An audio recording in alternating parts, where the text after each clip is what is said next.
Lectures को continue करते हैं. There was electricity issue. Next, continue. If you are not see the first part, watch the first part and continue to this part. I was discussing that surface. Surface already I have discussed about the surface. There are 6 surface for a solid: top, bottom, left, right, front or back. These were the 6 surface. Again, base, top, left, right, front and back.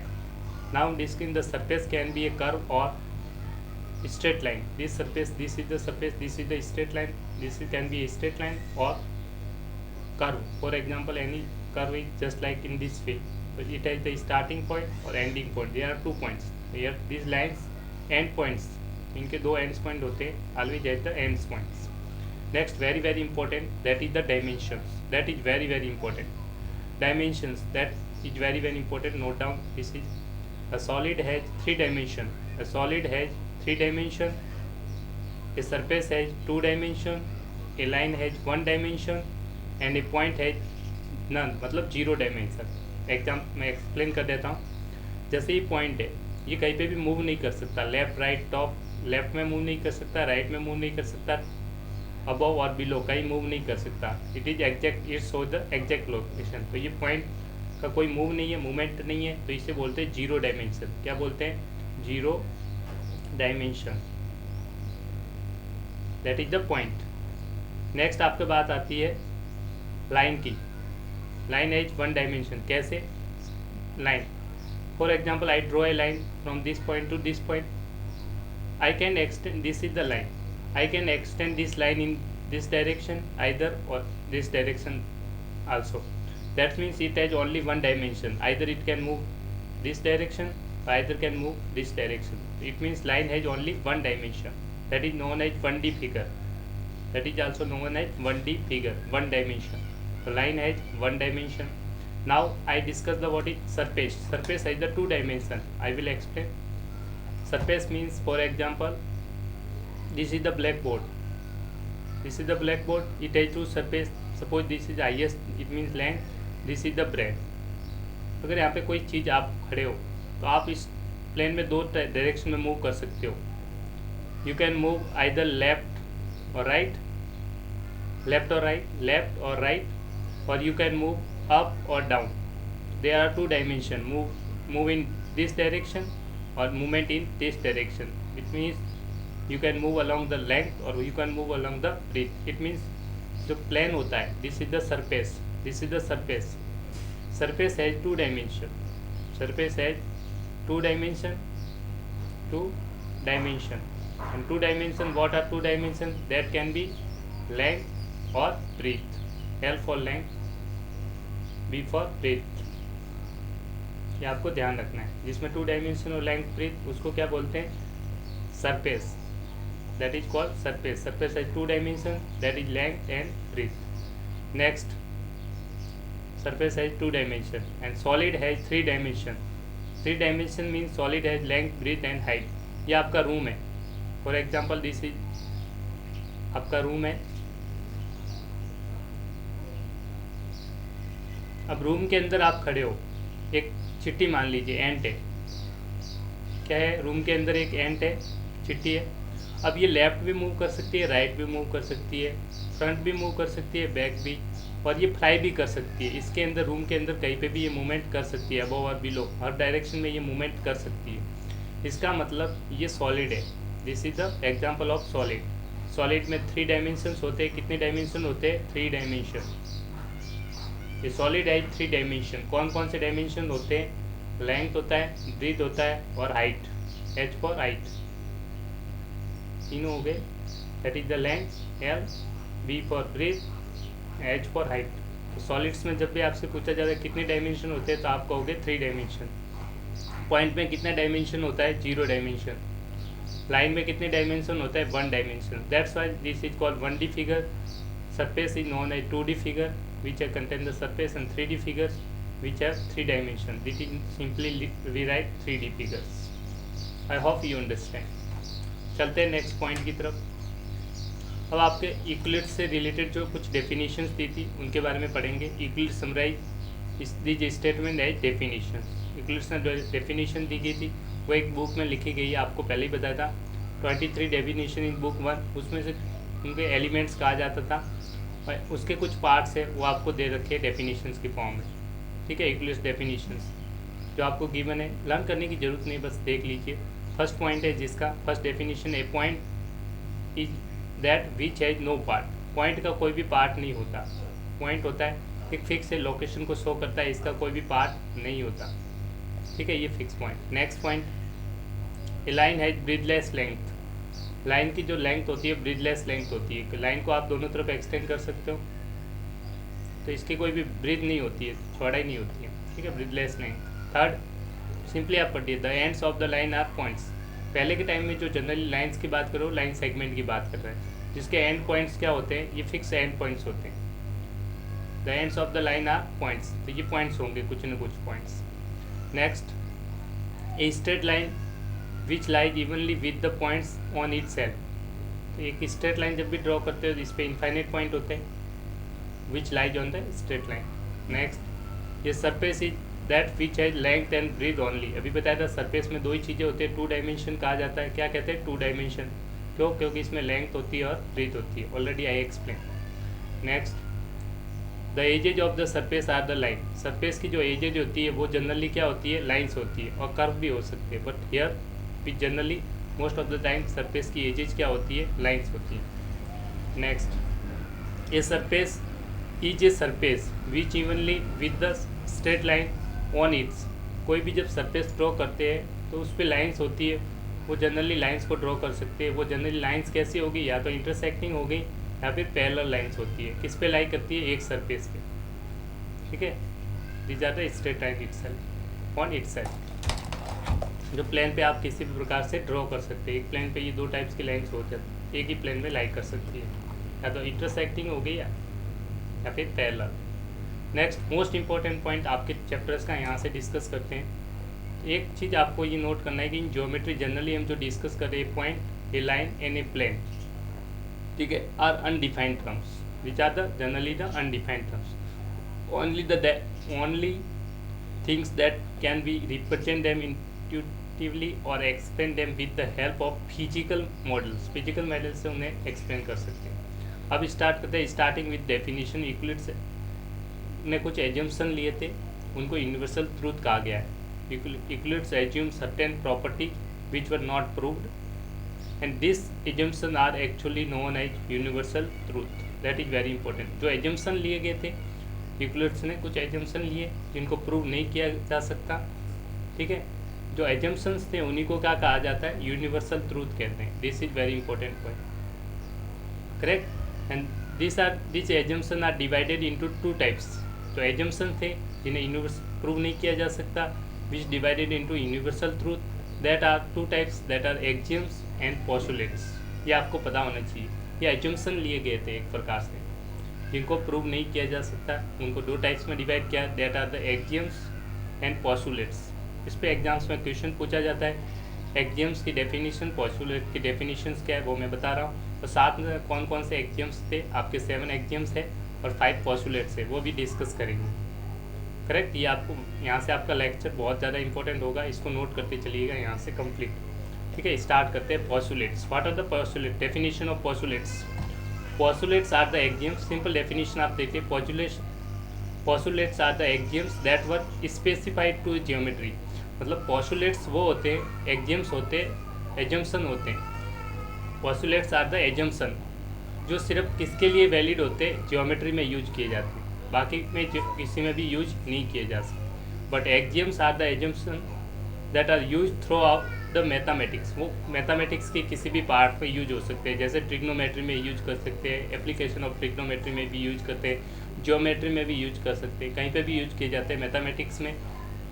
उन assumptions को क्या कहा जाता है, axioms कहते हैं। और यहाँ लिखा हुआ है which are not specified link to geometry, वो सिर्फ ज्योमेट्री के लिए वैलिड नहीं होते, सबके लिए वैलिड होते हैं, पूरी मैथमेटिक्स के लिए, उन्हें कहा जाता है एक्सियम्स। और जो सिर्फ ज्योमेट्री में यूज किए जाते हैं एजम्पशन, उन्हें कहा जाता है पोस्टुलेट्स। तो ये आपको ध्यान रहना चाहिए, this are very very important. ये 1 मार्क्स का क्वेश्चन एग्जाम्स में आपसे पूछा जा सकता है, इन दोनों डेफिनेशन को आप नोट कर दीजिए। पोस्टुलेट्स क्या होते हैं, जो एजम्पशन ज्योमेट्री में सिर्फ यूज होते हैं, एक्सियम्स होते हैं वो कंप्लीट मैथमेटिक्स में कहीं पे भी यूज होते हैं जनरली, उन्हें कहा जाता है एक्जियम्स। नेक्स्ट, अब यूक्लिड्स ने जो एक्जियम दिए थे, कौन कौन से एक्जियम्स हैं उनके बारे में अच्छे से डिटेल, 7 एक्जियम्स होते हैं। कितने एक्जियम्स होते हैं मैं लिख ही लेता हूँ, आप लर्न भी कर लेना भी। टोटल जब पढ़ेंगे आप इस चैप्टर्स के अकॉर्डिंग, तो आपके एक्जियम्स कितने हैं टोटल इस चैप्टर में, 7 एक्जियम्स आप पढ़ेंगे। और जो पॉस्टुलेट्स है वो कितने हैं आपके, 5 है। तो ये भी पढ़ेंगे, डिस्कस करते हैं, उनको लर्न कर लीजिए, एग्जाम्स में पूछा जाता है। अब देखते हैं डेफिनेशन के साथ explanation. Euclid's axiom that is not specific order given the first axioms, things which are equal to the same things are equal to one another. First axioms आपका क्या कहता है, things which are equal to the same thing are equal to one another. ऐसी चीज़ें जो equal है एक ही चीज़ के, that are equal to one another. Things which are equal to the same thing are equal to one another. Suppose मैंने कहा ए है वो किसके इक्वल है, बी के, और आपसे कहा बी किसके इक्वल है, सी के। एक सेकेंड, आपसे कहा गया, एक एग्जांपल सिंपली लिखते हैं, ए जो है वो आपका इक्वल है सी के, और आपसे कहा बी है वो भी किसके इक्वल है, इक्वल बी के। ये लिखा गया है यहाँ पे, things which are equal to the same thing. ये ए किसके इक्वल है, ये भी सी के इक्वल है, बी किसके इक्वल है, ये भी सी के इक्वल है। इसका मतलब ये आपस में भी इक्वल होंगे, these are equal to one another. A और बी आपस में भी क्या होंगे, इक्वल। मैं लिखूंगा ए इक्वल्स टू बी। ये आपको लिखा गया, things which are equal to the same thing, that is same thing is here C, C के इक्वल है दोनों, that are equal to one another. तो आपस में भी ये दोनों क्या हो जाएंगे, ये और ये आपस में क्या हो जाएंगे, इक्वल। ये आपका होता है first axioms, that is very important, correct, आपको ध्यान रखना है, ये काफ़ी बार यूज होने वाला है। फॉर एग्जाम्पल ए है वो बी के इक्वल है, करेक्ट, और बी है वो सी के इक्वल है, तो ये आपस में इक्वल होंगे। ये भी बी के इक्वल है ए, और बी भी सी के इक्वल है, तो आपस में हम लिख सकते हैं डायरेक्टली ए होगा वो किसके इक्वल हो जाएगा, सी के। तो ये आपके बहुत ज़्यादा यूज होने वाली प्रॉपर्टी है। तो ये एक्जियम्स था first. Next axiom number 2, if equals are added to equals then wholes are equal. किसी भी इक्वल्स में जब इक्वल्स को ऐड किया जाता है तो wholes are equal. Equals are added to the equals. For example A है वो बी के इक्वल है, ये है। अगर आप इक्वल चीज़ें दोनों तरफ ऐड कर देंगे, सी को ऐड कर दिया इधर भी, और बी के साथ भी सी को ऐड कर दिया, तो ये जो होल होगा ये भी आपस में क्या होगा, इक्वल, क्योंकि सेम थिंग आप ऐड कर रहे हैं। फॉर एग्जाम्पल 2 है वो किसके इक्वल है, 2 के। सेम चीज़ दोनों तरफ ऐड कर दीजिए, यहाँ पे अगर 1 को ऐड किया तो इधर भी 1 को ऐड कर दीजिए, तो जो ये चीज़ बनेगी ये भी आपस में क्या होगी, इक्वल ही होगी। तो ये लिखा है, equals are added to the equals then wholes are equal. Next point, if equals are subtract from equal then the remainder मतलब जो बचेगा वो शेष पद, equals then the remainders are equal, same to same. मान ले equals are subtract from the equal, एक equal चीज़ है उसमें तो इक्वल सब्ट्रैक्ट करेंगे तो इक्वल ही होंगे। जैसे मैंने लिखा है 6 के इक्वल है, इसमें से दोनों तरफ से इक्वल सेम चीज़ को आपने सब्ट्रैक्ट कर दिया, यहाँ से 2 सब्ट्रैक्ट किया, यहाँ से भी 2 सब्ट्रैक्ट कर दिया, दोनों तरफ तो सेम चीज़ को आपने सब्ट्रैक्ट किया, तो जो आपको आंसर मिलेगा वो भी आपका क्या होगा, इक्वल, 4 इक्वल टू 4। ये आपका कहता है रिमाइंडर जो होगा, ये रिमाइंडर 4 है, यहाँ पे भी 4, the remainders are equal, that is the axiom number 3। Next, things which coincide with one another are equal to, things which coincide with one another are equal to one another. तो जो चीज़ एक ही चीज़ को coincide करती है वो आपस में भी इक्वल होती है। सपोज मैंने कहा एक लाइन है ए बी, इसके पॉइंट सी लिया है, तो जो ए बी है वो कोइंसाइड करती है, कोइंसाइड ए सी प्लस सी बी। तो ए बी जो पूरी कंप्लीट लाइन सेगमेंट है, ये किससे मिलके बना हुआ है, ए सी प्लस बी सी से मिलके बना हुआ है, तो ये दोनों को कोइंसाइड करता है। इसका मतलब जो ए बी होगा कोइंसाइड करता है ए सी प्लस सी बी, तो ए बी इक्वल हो जाएगा A C plus C B, इसके इक्वल होगा। ये आपका एक्जियम नंबर 4 कहता है कि things which coincide with one another are also equal to one another. Next point number 4,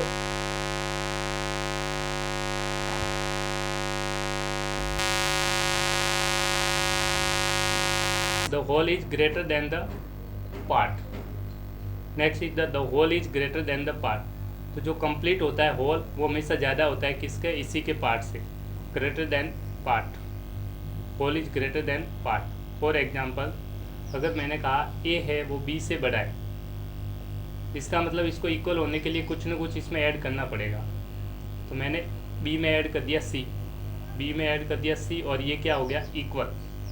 तो आपको ये कहा जाता है कि जो होल होगा, ये होल दोनों को मिलाकर होगा, वो ग्रेटर देन इट्स पार्ट्स, इसके जो पार्ट्स होंगे, इस मान लो ए है वो इक्वल है बी प्लस सी के, तो ए बड़ा होगा बी से भी और ए बड़ा होगा सी से। तो मैं लिख सकता हूँ ए बड़ा होगा बी से और ए बड़ा होगा सी से।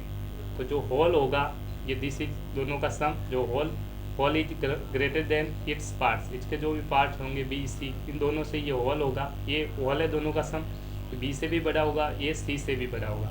ये आपको पॉइंट यहाँ पे शो किया गया है। तो whole is always greater than its part. तो सिंपली आप ऐसे भी देख सकते हैं, ये ABC पॉइंट है, तो ये लाइन सेगमेंट कंप्लीट होगा, होल होगा, ठीक है। ये हमेशा इसके पार्ट से, इस लाइन का मान लो ये भी पार्ट निकाल दिया, मैं कहूँ आपको AC होगा, वो कंप्लीट होल है, होल इज यहाँ पे AC है, AC क्या है आपका, होल। ये ग्रेटर होगा इसके पार्ट से, AB यहाँ से यहाँ तक है, तो जो AC वाला पार्ट होगा यहाँ से यहाँ तक, वो यहाँ से यहाँ तक AB है, इससे तो बड़ा होगा, AB वाला पार्ट छोटा है, यहाँ से यहाँ तक है, करेक्ट, यहाँ से यहाँ तक है, और ये भी AC कंप्लीट है, तो होल हमेशा AC पे से बड़ा होगा, AC is greater then AB। और सिमिलरली हम कह सकते हैं BC पार्ट होगा इसी का, ये वाला पार्ट, इससे भी जो कंप्लीट पार्ट होगा ये AC वो बड़ा होगा, तो वही लिखा गया है AC is greater than BC। तो यही आपका फोर्थ कहता है, whole is always greater than its part, तो कंप्लीट होगा वो इसके छोटे छोटे पार्ट से हमेशा बड़ा होता है। Next, things which are double of the same things are equal to one another. एक ही चीज़ के डबल करो, things which are double of the same thing, एक ही चीज़ के डबल कर दोगे तो वो आपस में भी इक्वल होंगे, that are equal to one another. मान लो एक सेम थिंग है, सेम थिंग आप मान लीजिए 7 है, ये भी 7 है, अब इन दोनों का डबल कर दिया, double of the same thing क्या है 7 7, इसका डबल कर देंगे 2, इसका डबल कर दीजिए 2, तो यहाँ पे जो आंसर आएगा 14, ये भी 14, that are equal to one another. तो जो आंसर मिलेगा वो भी आपस में क्या आ जाएगा, इक्वल आएगा। तो double of the same thing, double of the that is the same thing, double of the same thing are equal to, double कर दिया, double of the same thing are also equal to one another, तो हमेशा equal होगा, correct. जैसे mostly इसका use कैसे होगा वो भी बता देता हूँ। जैसे ये लाइन सेगमेंट AB है, ये परपेंडिकुलर बाइसेक्टर है, बाइसेक्टर किया गया है, ये C मिड पॉइंट है, तो ये AC बराबर होगा CB के, करेक्ट। तो double of the same thing, अगर मैं AC कर दूँ, AC किसके इक्वल है, BC के, तो AC का जो डबल कर देंगे 2 टाइम्स कर देंगे, इसका 2 टाइम्स के इक्वल होगा या नहीं होगा। AC का डबल होगा वो AB होगा, और BC का डबल होगा वो भी क्या होगा, AB होगा। तो ये आपस में डबल कर दिए, तो ये हमेशा आपके किस पार्ट को शो करेगा, इस कंप्लीट पार्ट AB को। इस तरह से जनरली यूज होगा। नेक्स्ट देखते हैं, things which are half of the same thing are equal to one another. ये तो बहुत सिंपल है, जो थिंग्स है इक्वल है, सेम थिंग्स उनका हाफ कर दिया, तो जो आंसर आएगा वो भी इक्वल टू वन अनदर आएगा। जैसे इक्वल थिंग्स है उनका हाफ कर दीजिए, मान लीजिए 10 है, ये 10 के इक्वल है, करेक्ट। अब इन दोनों का हाफ कर दिया, 10 का हाफ क्या होगा 10/2, 10 का हाफ कितना होगा 10/2, तो जो आंसर आएगा वो भी इक्वल ही होगा। यहाँ से 5 आ जाएगा, यहाँ से भी 5 आएगा, that is equal to one another. तो ये लिखा गया है थिंग्स विच आर हाफ किया गया है, things which are half of same thing, same thing का हाफ कर दिया, सेम थिंग मतलब 10 10, इनका हाफ कर दिया, तो जो आंसर आएगा that is also equal to one another. यही लिखा है that is equal to one another. This were the axioms, 7 axioms आपने पढ़े, इनको आप लर्न कर सकते हैं, एग्जाम्स में पूछे जाते हैं। नेक्स्ट अब बात करते हैं पोस्टुलेट्स की। आपको बताया था टोटल 5 पोस्टुलेट्स होते हैं, पोस्टुलेट्स के बारे में पढ़ते हैं। पोस्टुलेट्स ओनली वैलिड होते हैं ज्योमेट्री के लिए, ओनली फॉर ज्योमेट्री। नेक्स्ट देखते हैं 5 पोस्टुलेट्स कौन से। Euclid's give the 5 postulates. First postulate number first, a straight line may be drawn from any one point to any another point। Simple सा है, आप जानते हैं एक पॉइंट है, एक दूसरा पॉइंट है B, एक पॉइंट से दूसरे पॉइंट से आप एक स्ट्रेट लाइन को ड्रॉ कर सकते हैं। ए straight line can be drawn from one point two another points. तो सिंपल ही है, एक पॉइंट से दूसरे पॉइंट से आप एक स्ट्रेट लाइन ड्रॉ कर सकते हैं, तो दूसरे पॉइंट से पास होगी, this is the straight line. तो सिंपल था ये तो first point. Next postulate number second, given इसी का एग्जाम्स आप दे सकते हैं कि two distinct point there is unique line that passes through them. अगर पॉइंट दो डिस्टिंक्ट पॉइंट है, ये मान लो ए पॉइंट है, ये पॉइंट पी है, इस पॉइंट से वैसे तो एक पॉइंट से कितनी लाइनें पास करती है, इनफाइनाइट लाइन पास करती है। कितनी लाइन पास करती है, इनफाइनाइट। बी पॉइंट से भी इनफाइनाइट लाइन होगी, पर एक ऐसी लाइन जो इन दोनों पॉइंट से पास होने वाली सिर्फ एक ही लाइन पास होगी, जो ये लाइन होगी, जो ए और बी दोनों से पास होगी। ये एग्जाम्स के तौर पे आप लिख सकते हैं, two distinct point there is unique line then pass it through them. This are distinct point, different point है, इनसे एक ही लाइन होगी जो पास कर सकती है। इसका एग्जाम्स है। तो आपने first postulate. Next postulate number 2। अब यहाँ पे बात हो रही है टर्मिनेटेड लाइन। टर्मिनेटेड लाइन यहाँ पर बेसिकली बात हो रही है लाइन सेगमेंट की। ये आपको ध्यान रखना है, किसकी बात हो रही है, लाइन सेगमेंट। नहीं तो आप समझ नहीं पाएंगे। टर्मिनेटेड लाइन किसको बोला जाता था पहले, लाइन सेगमेंट को, ठीक है। ये terminated line can be produce indefinitely, उसको दोनों तरफ प्रोड्यूस कर सकते हैं। जैसे ये लाइन सेगमेंट हो गया आपका, ये भी फिक्स पॉइंट है, टू एंड पॉइंट फिक्स हो तो लाइन सेगमेंट होता है। अब ये प्रोड्यूस किया जाता है, this can be line produce indefinitely. Line segment को आप प्रोड्यूस कर सकते हैं, इधर भी प्रोड्यूस कर सकते हैं, इधर भी प्रोड्यूस कर सकते हैं। क्यों, ताकि इसको किस में कन्वर्ट करना है, produce indefinitely to convert into the line. तो यहाँ पे आप नोट कर सकते हैं, line segment can be extended on either side to form a line. Line बनाने के लिए आप या तो इस साइड एक्सटेंड कर दीजिए या फिर इस पॉइंट को दोनों तरफ एक्सटेंड कर सकते हैं टू फॉर्म ए लाइन। ये आपका पोस्टुलेट नंबर सेकंड कहता है, a terminated line can be produce indefinitely. Next बात करते हैं postulate number 3, very simple. A circle can be drawn, postulate number 3 है आपका। A circle can be drawn with any centre and any radius. किसी भी centre और किसी भी, मान लीजिए सेंटर ओ को सेंटर लेते हैं, मान लो 3 सेंटीमीटर का रेडियस का आप एक सर्किल ड्रॉ करना चाहते हैं, तो ये ड्रॉ कर दिया, सर्किल ड्रॉ कर सकते हैं। मान लो सेंटर आप ए लेना चाहते हैं और 5 सेंटीमीटर का रेडियस लेके आप एक सर्किल ड्रॉ करना चाहते हैं, तो सर्किल ड्रॉ करने के लिए आपको क्लियर आप बनाना, एकदम सही मैं जल्दी बना रहा हूँ। तो कम्प्लीटली एक सर्किल गोल होगा, एकदम इस तरह से गोल बनेगा, ठीक है। तो सर्किल किसी भी रेडियस का, किसी भी सर्किल को ड्रॉ करने के लिए आपके पास 2 चाहिए, एक सेंटर होगा और एक रेडियस। तो ये circle can be drawn with any centre, किसी को भी सेंटर मान लो, और एनी रेडियस, कुछ भी रेडियस लेके आप सर्किल को ड्रॉ कर सकते हैं। सिर्फ आपको 2 पॉइंट चाहिए, this is the fix point that is any centre, this is the centre, here this is the centre for all, this is the centre, this is the centre and this is the radius. इस तरह से आप circle को draw कर सकते हैं। Circle can be drawn with any centre in any radius. This is postulate number 3। Next postulate number 4, that is so simple. All right angles are equal to one another. सारे right angle एक दूसरे के equal होते हैं। क्यों होते हैं, क्योंकि सारे राइट एंगल कितने डिग्री के होते हैं, 90 डिग्री के, तो आपस में भी क्या होंगे, इक्वल। ये राइट एंगल है, ये भी राइट एंगल है, ये भी राइट एंगल है, ठीक है। मान लो ये बी पे है, ये सी पे है, ये ए पे, ये 90 डिग्री है। ये भी राइट एंगल होगा तो कितना होगा, 90 डिग्री। तो जो एंगल्स होंगे सारे राइट एंगल्स क्या होंगे, इक्वल, क्योंकि सबका मेजर क्या है, 90 डिग्री, 90 डिग्री, 90 डिग्री, तो आपस में भी इक्वल होंगे। तो मैं लिख सकता हूँ angle B is equal to angle C is equal to angle A. सबकी वैल्यू क्या है, 90 डिग्री, तो आपस में भी क्या हो जाएंगे, are equal to one another, आपस में क्या हो जाएंगे, इक्वल। ये तो आप अच्छे से जानते हैं। नेक्स्ट पोस्टुलेट नंबर 5, ये काफ़ी सिंपल है बट थोड़ा सा ट्रिकी है। देख लीजिए पोस्टुलेट नंबर 5 क्या कहता है, if a straight line is following in 2 straight lines make the interior angles on same side of taken together less than 2 right angle. यहाँ पे ध्यान देना, लेस देन 2 राइट एंगल। जिस साइड आप 2 लाइन स्ट्रेट लाइन ले ली, और जैसे आप एक ट्रांसवर्सल लाइन आप जान चुके हैं, इन दोनों लाइन ए और बी है, ये 2 लाइन है, सी और डी दूसरी लाइन है, इन दोनों को एक ट्रांसवर्सल लाइन इंटरसेक्ट करती है। ये ट्रांसवर्सल लाइन इंटरसेक्ट कर रही है पी पॉइंट और क्यू पॉइंट, डिस्टिंक्ट पॉइंट पे इंटरसेक्ट कर रही है। This are the P point and Q point, इन दोनों पॉइंट पे डिस्टिंक्ट पॉइंट है।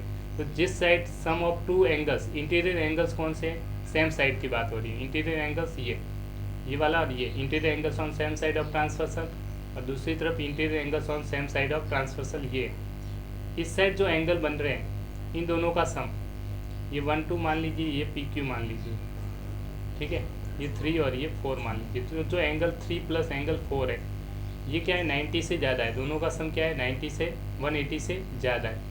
तो इस जिस साइड सम 180 से ज़्यादा होगा उधर आपस में कभी भी ये मिल नहीं सकती। ये लाइन और ये लाइन आपस में कभी भी नहीं मिलेंगी, आगे तक बढ़ते जाएंगे तो नहीं मिलेंगे। बट जिस साइड सम लेस देन 180 होगा, 1 + 2, यहाँ पे देखिए दोनों एंगल का सम होगा एंगल 1 + एंगल 2, दोनों का सम 180 से कम है। जिस साइड दो राइट एंगल, 180 मतलब 2 राइट एंगल, 90 + 90, ठीक है, इसको लिख सकते हैं 90 + 90, 180 को। तो 2 राइट एंगल से कम होगा उस साइड ये लाइन को प्रोड्यूस करेंगे तो आपस में मीट करेगी। इसको आगे बढ़ाएंगे तो ये देखो कहीं ना कहीं आगे जाके आपस में क्या करेगी, इंटरसेक्ट करेगी, मीट करेगी। ये आपको लिखा गया है postulate number 5। Taken together less than 2 right angles, correct. Then the 2 straight line if produce indefinitely, इनको प्रोड्यूस कर दिया, इनको और इनको इंडेफिनेटली प्रोड्यूस कर दिया। Meet on the side which the sum of angle is less than 2 right angle, 2 right angle से sum less होगा, मतलब 90 + 90, 2 राइट एंगल। जिस साइड सम कम होगा वहाँ पे आपस में क्या करेगी, मीट करेगी। ये आपको लिखा गया, आप पढ़ भी सकते हैं चाहो तो। PQ, ए लाइन PQ, ये आपको दे रही है, PQ falls on the 2 lines AB and CD such that the sum of interior angles, angle 1, this angle 1, this angle 2, angle 1 and angle 2 is less than 180 degree on left side of PQ, left side में, ठीक है, PQ के left side में, इस side इन दोनों का sum less than 180 है। So the lines AB and CD will eventually intersect on the left side of PQ। तो ये आप जैसे इंटरसेक्ट करेगी, आप जैसे जैसे आगे बढ़ाओगे तो ये लाइन आपस में कहीं PQ की साइड लेफ्ट साइड में ये पे इंटरसेक्ट कर रही होगी। ये आपको दिया गया है। I hope you understand the 5 postulates. ये एग्जाम्स में पूछे जाते हैं तो इनको लर्न कर लीजिए। नेक्स्ट आप देख सकते हैं कि Playfair equivalent, two equivalent versions of the 5th postulate जो भी बताया था उससे 2 इक्विवेलेंट वर्जन्स दिए गए। एक प्ले फेयर एक्सियम से लिया गया है, ठीक है। First of them is for every line L, for every point P not line on line L, there exists a unique line M passing through point P and parallel to L। कहने का मतलब एक line L है, एक point आप P ले लीजिए जो इस लाइन पे एग्जिस्ट नहीं करता, इस लाइन पे लाइन नहीं करता। जो आपकी L लाइन आपने ड्रॉ की है इस पे आपने एक पॉइंट आउटसाइड एक पॉइंट ले लिया P जो इस लाइन पे नहीं है। इससे बहुत सारी लाइन पास होगी बट एक ही लाइन होगी P से पास होने वाली जो इस L के पैरेलल होगी। बहुत सारी लाइन तो होगी P पॉइंट से, infinite line can pass it, कितनी भी लाइन आप पास कर सकते हो, बट एक लाइन ऐसी होगी जो इस L के पैरेलल होगी। इसके पैरेलल होगी L से, और कहाँ से पास हो रही P पॉइंट से। This is the parallel to, suppose this line is M, only one line which is parallel to line L passes through the points which is outside the line L। तो ये आपको लिखा गया है, for every line L, for every point P not lying on the L, there exists a unique line, एक ही line होगी M passing through the point P and parallel to L। जो L होगा वो M के parallel होगी। M होगा आपकी जो लाइन, एक ही लाइन होगी M जो पैरेलल किसके होगी L के। M पैरेलल किसके होगा, जो पॉइंट P से पास हो रही है, करेक्ट। ये आपका स्टेटमेंट 2 इक्विवेलेंट वर्जन में से एक वर्जन से। Next, 2 distinct intersecting line can not be parallel to the same.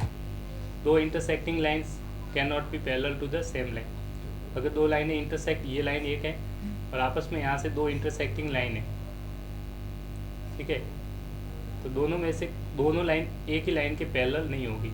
ये अगर इसके पैरेलल है तो ये वाली पैरेलल नहीं हो सकती। तो यही लिखा हुआ है, 2 distinct intersecting line can not be parallel to the same line. अब आपको 2 पॉइंट्स और बता देता हूँ, काफ़ी इंपॉर्टेंट है। तो यूक्लिड ज्योमेट्री जो भी आपने पढ़ा है, Euclid geometry is valid only for the plane figures in the plane. सिर्फ प्लेन फिगर्स के लिए यूक्लिड ज्योमेट्री वैलिड है, ठीक है। प्लेन फिगर्स के लिए वैलिड होती है कौन सी, Euclid geometry. But on the curve surface it fails, curve surface के लिए वैलिड नहीं है। क्या यूक्लिड ज्योमेट्री, ये आपको पता रखना है, एग्जाम से पूछ सकते हैं कि क्या यूक्लिड ज्योमेट्री कर्व सरफेस के लिए वैलिड है, तो आप कहेंगे no, it is plane only for plane surface, figures on the plane मतलब प्लेन सरफेस। नेक्स्ट एग्जाम्स में एक थ्योरम्स पूछा जाता है। थ्योरम्स क्या होती है, डेफिनेशन पूछ सकते हैं या फिर प्रोपोजिशंस क्या होते हैं, दोनों का एक ही चीज़ है theorems.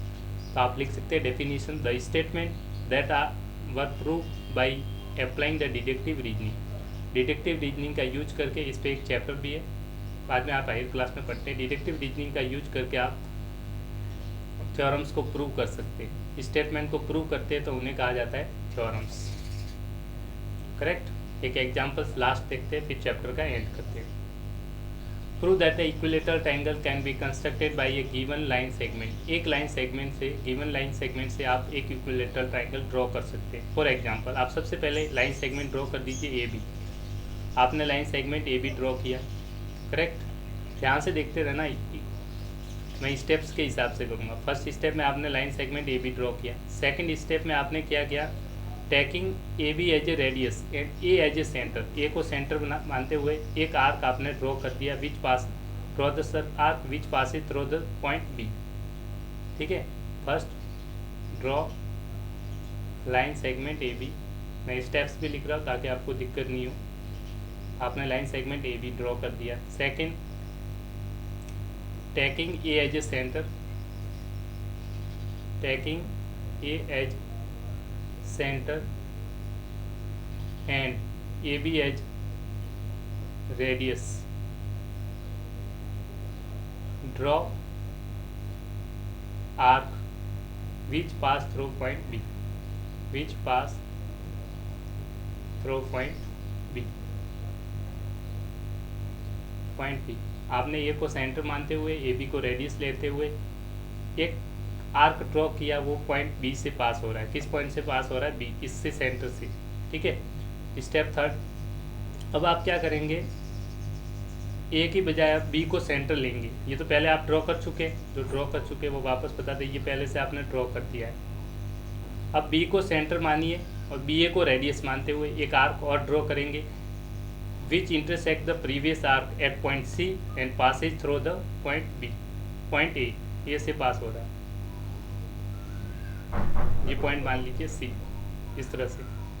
Next step, taking, first में आपने ए को सेंटर लिया था, अब गया सेंटर बी को ले रहे हैं, correct. Taking B as centre and B A as radius, B A as radius, draw arc which cut previous arc at point C and passes through A, passes through point A। तो A से pass हो रहा है और C को cut कर रहा है। अब नाउ फोर्थ स्टेप में आप दोनों को ज्वाइन कर दीजिए। फोर्थ स्टेप में आप दोनों को ज्वाइन कर दीजिए, आपको एक ट्रायंगल बन जाएगा, join C A and C B, you will get a triangle A B C which is equilateral. क्यों इक्विलेटरल है अभी बताऊंगा। थर्ड स्टेप में आप इन दोनों पॉइंट्स को ज्वाइन कर दीजिए, इसको और इसको, दोनों को ज्वाइन कर दिया तो आपके पास एक ट्रायंगल बन के आ जाएगा। इधर सी को ज्वाइन कर दिया ए के साथ तो सी ए, सी को बी के साथ सी बी, तो आपको गिवन जो ट्रायंगल बनेगा ए बी सी वो आपका इक्विलेटरल ट्रायंगल होगा। ट्रायंगल ए बी सी क्या हो जाएगा, equilateral. Therefore triangle A B C is equilateral triangle. आप पूछेंगे इक्विलेटरल ट्रायंगल क्यों है, रीजन बताते। सबसे पहले आपने ए को सेंटर ड्रॉ करते हुए एक आर्क ड्रॉ किया जाता था जो सी पॉइंट से बी पॉइंट से पास हो रहा था, तो जो ए बी था वो रेडियस ऑफ सर्किल थी और इस पे जो आर्क पे पॉइंट सी है, ठीक है, वो भी क्या, ए सी भी क्या है, radius of circle. Since A B is equal to क्या लिखेंगे, A C, radii of same circle, radii of same circle, A के सर्किल की रेडियस है। इसी प्रकार से जब आप सेंटर बी लेंगे तो जो रेडियस आपकी बी ए होगी वो किसके इक्वल होगी, BC के equal, BA is equal to BC, radius of same circle.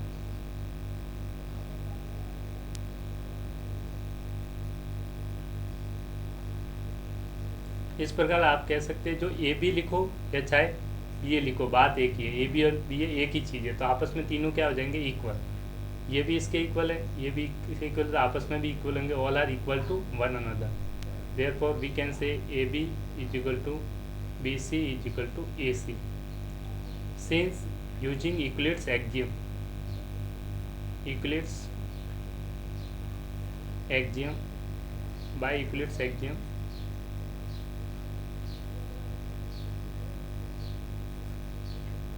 by Euclid's axiom, things which are equal to the same thing, things which are equal to the same thing are equal to one another, are equal to one another।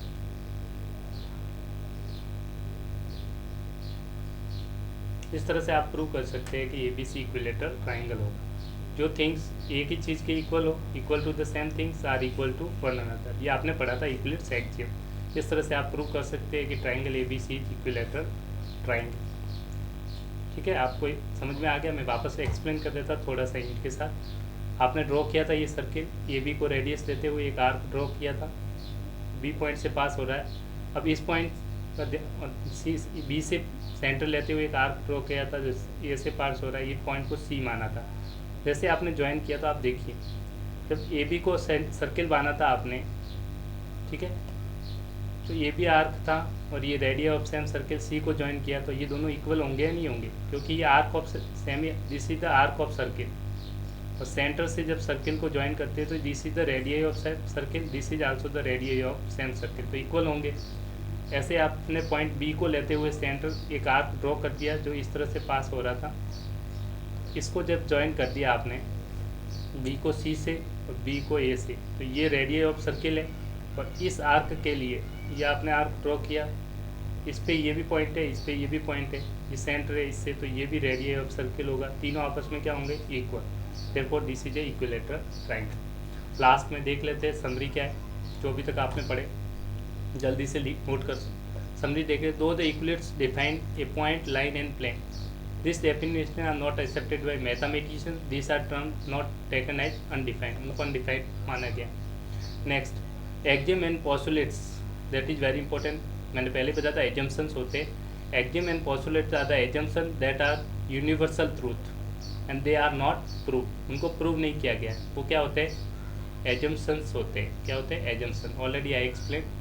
Next, the theorems are the statement that which are proved using definition, axiom previously proved and statement deductive reasoning, उनसे prove किए जाते हैं, वो theorems होती हैं।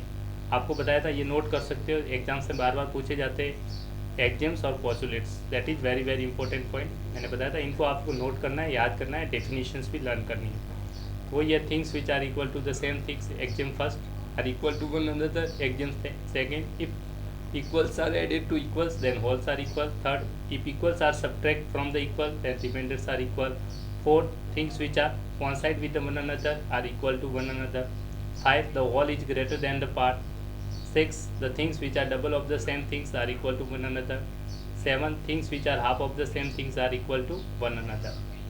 Last आपने पढ़े थे 5 पोस्टुलेट्स, ये तो 7 एक्सियम्स है, टोटल कितने एक्सियम्स हैं, 7। आप लर्न कर लीजिए, एग्जाम से पूछे जाते हैं 7 एक्सियम्स कौन कौन से, यूक्लिड्स के।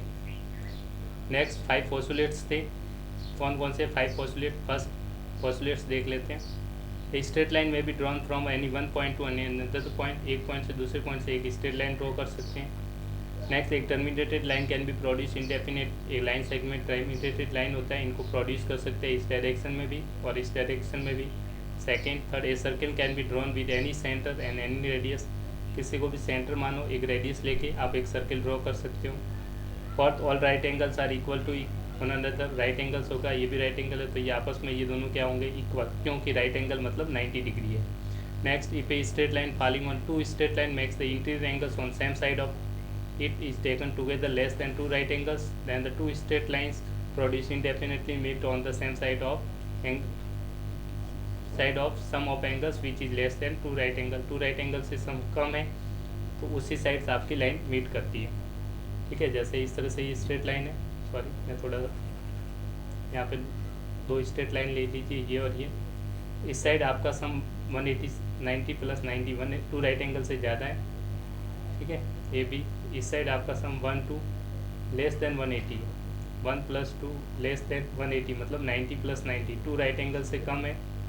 तो आप इस साइड प्रोड्यूस करेंगे इन लाइन को तो ये आपस में कहीं ना कहीं मीट कर लेगी, ये और ये लाइन आपस में क्या करेगी, मीट करेगी। ये आपका पोस्टुलेट नंबर 5 था। I hope you enjoy the lectures and last तो वही है आपने जो पढ़ा है, फिर भी लिख लेते हैं, पढ़ लीजिए। For every lines this is the equivalent versions.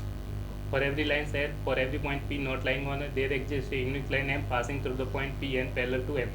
एक लाइन L है, एक पॉइंट P जो इस लाइन पे नहीं है, इससे एक वैसे एक पॉइंट से तो बहुत सारी इन्फाइनेट लाइन है, पर एक ऐसी लाइन होगी जो पैरेलल किसके होगी, L से, और passing through the point P, that is the M, that is M parallel to L। एक ही लाइन होगी, that is first. Second, two distance intersecting lines can not be parallel to the same line. आपस में दो intersecting line है, यही है तो ये, या फिर ये इंटरसेक्टिंग लाइन से, तो ये पैरेलल एक ही लाइन के पैरेलल नहीं हो सकती। Only one line can be parallel to the same line. Next, and this fifth postulates, आपको बताया था fifth postulates using the 4 postulates but they were discussed using several other geometry, they are non Euclidean geometry. जो fifth postulate है उसको prove करने के लिए हम किसका यूज करते हैं, non Euclidean geometry. Thank you. I hope you enjoy the lectures and thank you for watching this.